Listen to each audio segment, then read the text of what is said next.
Hi! ఇక్కడైతే temperature ఫుల్‌గా drop అయిపోవడం వల్ల బయటంతా చాలా కూల్‌గా ఉంది. మనకి క్లైమేట్ కూల్‌గా ఉందంటే వెంటనే గుర్తొచ్చేది బజ్జీలే కదా! సో, వేడివేడిగా బజ్జీలు చేసుకుందామా? ఈరోజైతే మా ఇంట్లో వేసుకునే ఈ బజ్జీల పైనైతే కొన్ని ఎక్స్‌పెరిమెంట్స్ అనేవి జరగబోతున్నాయి. అవి ఏంటంటే నేనైతే కొన్ని వీడియోస్‌లో ఈ బజ్జీ మేకింగ్ అనేది కొన్ని వేస్‌లో చూసాను. అలానే మా హస్బెండ్ కూడా చూసారు. But both are different ways. ఇంకా ఏది బాగా వస్తుందని చెప్పి మేమైతే 2 ట్రై చేస్తున్నాము. ఫస్ట్ అయితే నేను ఇలా తక్కువ బ్యాటర్‌తో ఇలా గ్లాస్‌లో మొత్తం బ్యాటర్ అంతా పోర్ చేసి వేస్తే చాలా బాగా వస్తుందని అయితే చూసానన్నమాట. సో, ఫస్ట్ అదే ట్రై చేస్తున్నాను.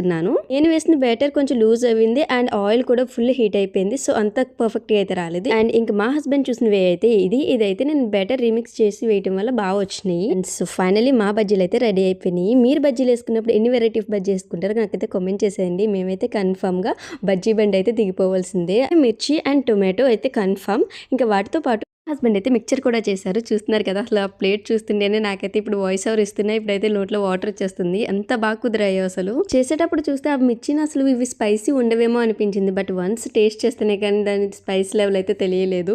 అయినా కూడా తగ్గేదే లేదు. మరి మీరు ఎన్ని టైప్ ఆఫ్ బజ్జీలు చేసుకుంటారో కామెంట్ చేసేయండి. If you like the video please do subscribe.